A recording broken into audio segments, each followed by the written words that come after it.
Boxing King Media in association with Boxro. Delighted to be joined by Dominic Ingle. Dom, appreciate your time. It's Monday, it's a miserable day outside. I thought the fans will enjoy your breakdown of the weekend's action. I always like to bring up something random. You're right behind you is a yellow punch bag, and the people that don't know, just tell us from what year is that punch bag been in the gym? Just a little fact. That's been in since the opening of the gym, which has probably been about 40 years. The heavy bag filled with sand, split peas, dried corn, all these kind of fillers, not woolly jumpers and soft stuff. It's one of the hard bags, and I think I've lost count of how many people have come in and hit that bag and broke the hand without realising how dense it is. Yeah, definitely a piece of history right behind you, Dom. We'll jump straight into it. I noticed Kell Brook, he's been in the gym today. It looks like he's in good shape, and he had a good sweat on. Any suggestions, rumours? And we're hearing Conor Benn may be able to fight soon, and I've seen suggestions from Eddie Hearn that December is a targeted date for Conor Benn, Kell Brook. Can you tell us anything? Well, he's been this morning, done a bit of pad work. He has lost some weight. He's down to a decent weight, a good training weight, and he's seen the interviews with us last week talking about Conor Benn and getting iced and stuff. And whenever I ask him about that fight, he just smirks and laughs. He laughs to himself. He never gives the information away.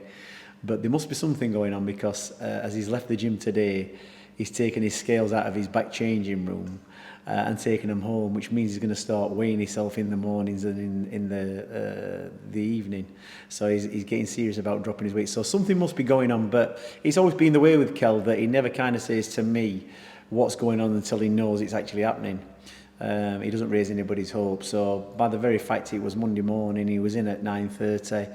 He's had a good hour of hard training, and he's taken his scales, means that there must be something in the pipeline. So I'm sure something will be happening, and I think when there's something more solid being worked out with him and whoever's going to be dealing with the Conor Benn fight, I'm sure we'll hear something, but he never kind of jumps ahead of himself.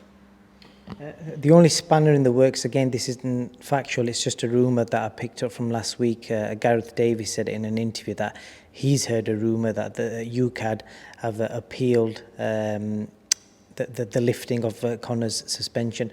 Could that be a spanner in the works? And from your knowledge, do you think there's any chance or potential of that decision being overturned by the National Anti-Doping Agency?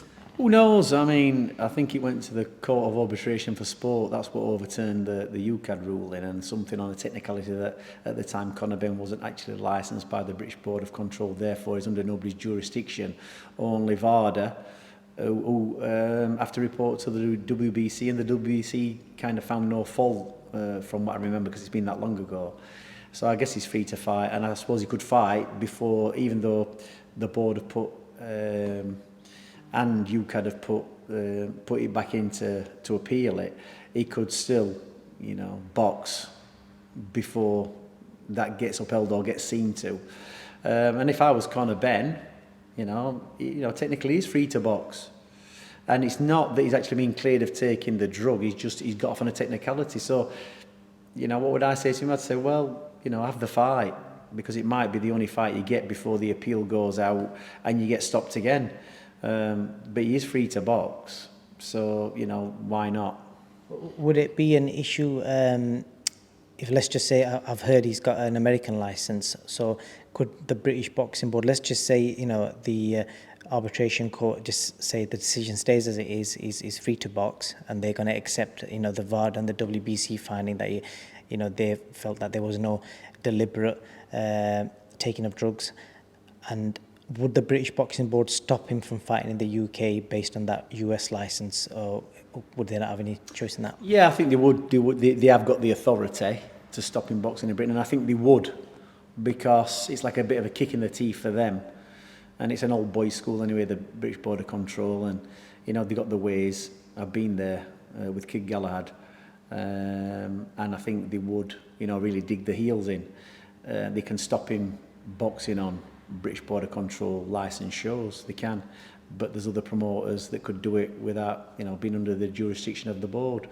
For Conor Benn, the whole saga of the Conor Benn, for what it is and for what drug it is, it's really, you know, they like to make a mountain out of a mole. It's not even, you know, it's there for a reason. It's down as a masking agent, clomiphene, for testosterone use. And people, when you're seeing Conor Benn photos looking hench and ripped and all muscular, it's never come off, you know, taking clomiphene. And I don't even think he's been taking testosterone. It won't make sense. I kind of think all that side of it's been blown out of all proportion.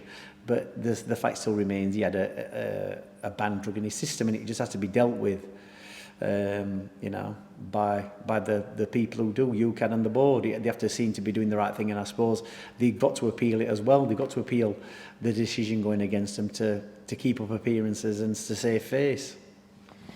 We'll see how it unfolds. Interesting times ahead.